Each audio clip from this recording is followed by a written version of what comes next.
السلام عليكم. لا تنسوا الإعجاب بالفيديو والاشتراك في القناة تشجيعا لنا لنستمر بنشر المزيد إن شاء الله.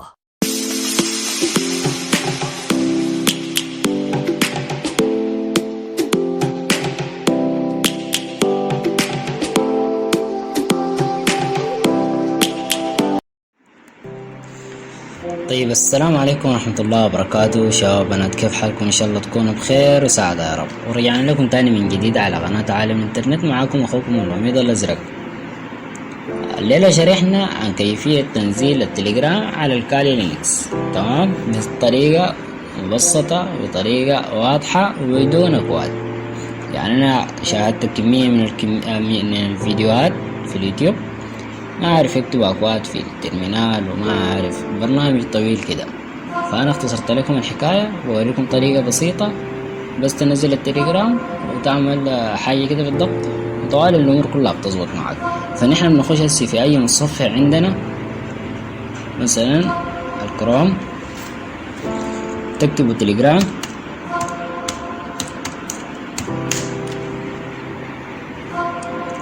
تنزلوا تحت مكتوب تليجرام ابليكيشنز، فبنضغط عليها ضغطة واحدة.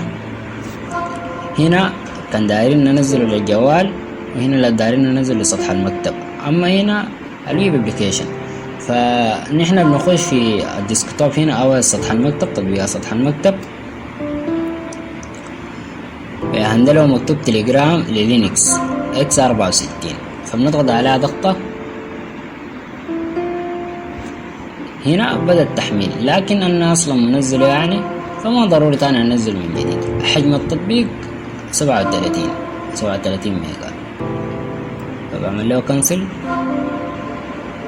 وممكن نطلع من هنا أنا لأنه منزله أصلا. هندله التطبيق، تمام، نمسح دي. هندله التطبيق، فنحن بنعمل له شنو؟ استخراج هنا في الحتة دي.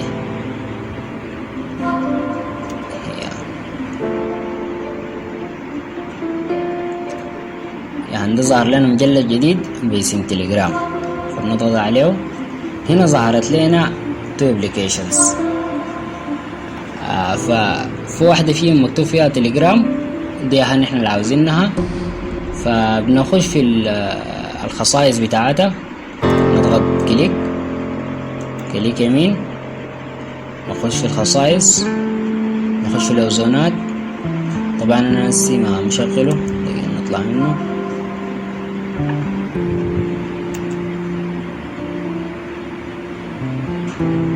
هنا تلقاها يا شباب ما مفعلة، تمام، فانتوا بس تفعلوا الحتة دي وتعملوا كلوس،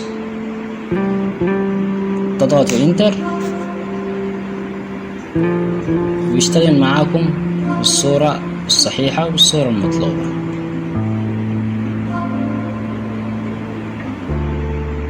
عندنا كده تمام وكده مظبوط.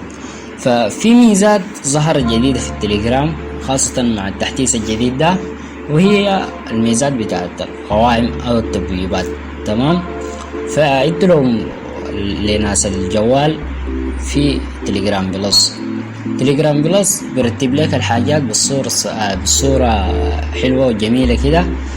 فحتى في الكمبيوتر بصورة عامة او اللابتوب بصورة عامة، سواء كان ويندوز ولا ماك ولا غيره، فظهرت الحكاية بتاعت انه شنو؟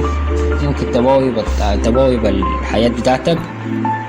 فانتوا لو دايرين تعملوا لها تبويب وتجي بصورة سمحة وصورة ظريفة، فممكن تضغطوا على ال3 نقاط دي، وتضغط تمشوا في الضغط، وتمشوا في الفولدر او المجلدات. ومن هنا ممكن تختاروا المجلدات اللي انتوا عاوزين تضيفوها. اجريت نيو فولدر، هنا ممكن تسميه اذا عاوز تسميه، واذا ما عاوز تسميه ممكن تخليه. فنحن بنضغط على اد شاتس. يلا هنا بتضيف انت الحاجة اللي انت عاوزها في التوقيت. اول واحدة للاتصالات، تاني واحدة للجهات بتاعتك، تالت واحدة للجروبات، رابع واحدة للقنوات، خامس واحدة للبوتات. فانت بس بتضغط عليها ضغطة، مثلا جروب سيف الاسم تلقائي بتكتب أجريت كده انضافت. تمام. فممكن تاني تعملوا نفس الحكاية دي add chats votes save أجريت new folder add chats channels أجريت كده انضافت. فبتشوفوها انه هنا ده انضاف كلين القنوات البوتات الجروبات، اما المهام دي اصلا عندي. فده كل الشرح يا شباب. واذا اي زول واجهته مشكلة في تسطيب حاجة معينة في اللينكس بصورة عامة كده، يعني ما ضروري يكون التليجرام، ممكن يتركوا لنا في التعليق ان شاء الله بنحل لك المشكلة دي في فيديو بسيط وفيديو مختصر. وده كل الشرح، ويديكم العافية والسلام عليكم ورحمة الله وبركاته.